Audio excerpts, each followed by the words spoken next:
Soos beloof het ek vir julle gesê, ek gaan vir julle leer hoe werk Google Image, of party noem dit Google Lens. So al wat jy doen, is jy kan dit op jou foon doen, op jou laptop, iPad, desktop, maak nie saak nie.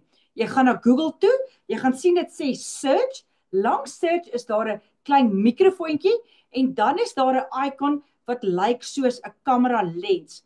So al wat jy doen, is jy klik daarop, en jy gaan na die foto toe, wat jy wil weet nou wat dit is, of dit 'n blom is, of miskien 'n bril, of 'n handsak, of 'n TV, of wat ook al dit op jou foon se gallery is. So baie keer kyk jy dalk vir iemand en hulle het 'n hond en jy weet dan nie watter hond dit is nie.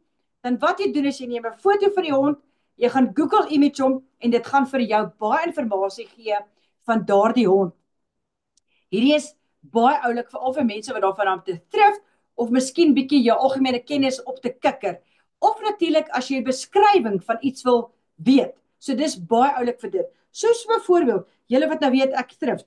Ek het nou 'n foto hierso van hierdie oulike naaldwerkmasjienkie. Dit is 'n baie klein, dit word 'n pappie genoem.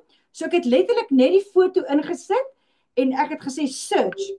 Okay, add to search. Nou gee hy vir my inligting. Vintage Raunar miniature sewing machine. En so gaan dit aan. Sodoende kan ek die prys daarvan sien, die waarde daarvan sien en die beskrywing en ook 'n bietjie geskiedenis oor dit. Hier is ook 'n baie oulike idee vir alles jy dalk op 'n nuwe date gaan en jy wil slim klink, okay? Of soos ek sê, as jy reis en jy sien iets en jy weet nie wat dit is nie, gaan Google Lens dit julle. Google Lens is amazing. Kom ek gebruik nog 'n voorbeeld. Kom ons sê jy sien 'n paar skoene en jy weet nie of dit in Suid-Afrika beskikbaar is nie, kan jy Google Lens. Of jy sien miskien 'n mooi plek waarna toe jy wil gaan, dan kan jy dit ook Google Lens. Julle, dit is endless. Google Lens is amazing. Ek gebruik dit daagliks in my besigheid.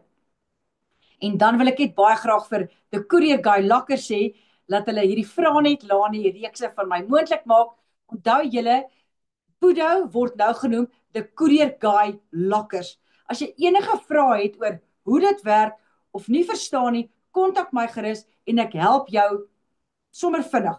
Ek kan vir jou 'n videoetjie ook maak oor hoe om moele op te laai, gaan kyk op hulle webwerf oor hoe die sizes werk, hoe die lakkers werk. Hulle het reg oor Suid-Afrika lakkers. Ek persoonlik is mal oor die Courier Guy lakkers. Ek vind dit convenient en ook goedkoop en hulle diens is fantasties.